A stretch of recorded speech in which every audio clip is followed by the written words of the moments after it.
આજે મારી પાસે કંઈ ટોપિક નથી બોલવાનો, પણ જે પણ રેન્ડમ મનમાં વિચારો આવે છે, હું તમારી સાથે શેર કરી નાખું છું, બોલી નાખું છું. તો હું વાત કરું તો ઘણીવાર કેવું થાય છે ખબર હે? આપણને કોઈ વસ્તુ ગમે છે, કે જે આપણને વસ્તુ પસંદ છે, તે આપણે મેળવવા માંગીએ છીએ. પણ ભગવાન, બ્રહ્માંડ આપણને એ વસ્તુ આપતી જ નથી, જે આપણે જોઈએ છે. એ જે વસ્તુ આપે છે, જે આપણા માટે બનેલી છે. ઘણીવાર મારા જીવનમાં એવી બધી બાબતો કે પરિસ્થિતિઓ બનેલી છે, જાણે મેં કોઈ વસ્તુને, કોઈ પર્સનને માંગેલું છે, કે ના એ પર્સન કે એ વસ્તુ મને મળી જાય તો એમ લાગે કે ના મારી લાઈફ બની જાય. પણ એ પર્સન કે વ્યક્તિ કે કોઈ પણ વસ્તુ કયો ને તમે, એ ન મળે ને એના બદલે બીજી વસ્તુ મળે. જે વસ્તુ મારી પાસે આવ્યા પછી મને ખબર પડે કે મેં જે વસ્તુ માંગેલી હતી એ વસ્તુની મારે જરૂર નહોતી. સમજો છો? બ્રહ્માંડ એ વસ્તુ આપે છે જેના માટે તમે લાયક છો.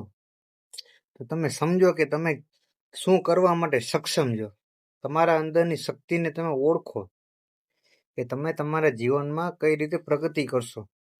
નાના મોટા જે બનાવો કે પરિસ્થિતિઓ તમારી સામે આવે તો એના સામે હાર ન માનો. મુશ્કેલીમાંથી નીકળીને જો તમે સફળ બનશો ને, તો ગમે તેવી પરિસ્થિતિ કેમ ના આવે પણ તમે નિરાશ નહીં થાવ અને કોઈ દી તૂટશો નહીં. સમજો મારી આ વાત. જય દ્વારકાધીશ.